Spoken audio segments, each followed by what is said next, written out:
Depuis 2 semaines, cette plage du lac de Bouzet s'agrandit un peu plus chaque jour. Il faut aller de plus en plus loin pour trouver de l'eau et cela inquiète jusqu'aux plus petits. Avant, il m'arrivait jusqu'à là, maintenant, il m'arrive jusqu'à là. C'est bizarre, moi, quand je vais jusqu'au truc, au truc qui ressemble à des Kinder jaunes, et ben j'ai pied. Le niveau que vous voyez à l'heure actuelle, c'est pratiquement le niveau qu'on avait au mois de septembre. Donc il y a de quoi se poser quand même quelques questions, à savoir dans les mois et les semaines qui viennent, quel niveau va être le lac de Bouzet. C'est quand même très très inquiétant.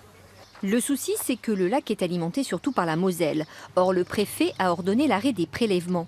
Par contre, il sert toujours de régulateur pour le canal des Vosges. Le réservoir de Bouzet n'est plus alimenté donc, depuis le début de la semaine dernière. Par contre, les besoins en alimentation du canal sont toujours les mêmes. Donc effectivement, on a un niveau très bas et qui risque de baisser encore les prochaines semaines. Le niveau du canal, lui aussi, est bas, 1,70 m au lieu des 2,20 m habituels.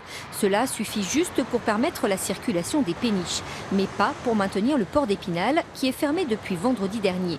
Avec la canicule qui est annoncée, cela risque de se compliquer. On a, je dirais, encore les capacités d'assurer la navigation encore pendant 4 ou 5 semaines. Après, effectivement, s'il n'y a pas de précipitations significatives, voilà, on sera certainement amené à prendre d'autres mesures de restriction et éventuellement un arrêt de navigation, ce qu'on ne souhaite pas évidemment. L'an dernier, les voies navigables de France avaient déjà dû suspendre la navigation de septembre à mi-décembre, des épisodes qui arrivent toujours plus tôt et durent toujours plus longtemps.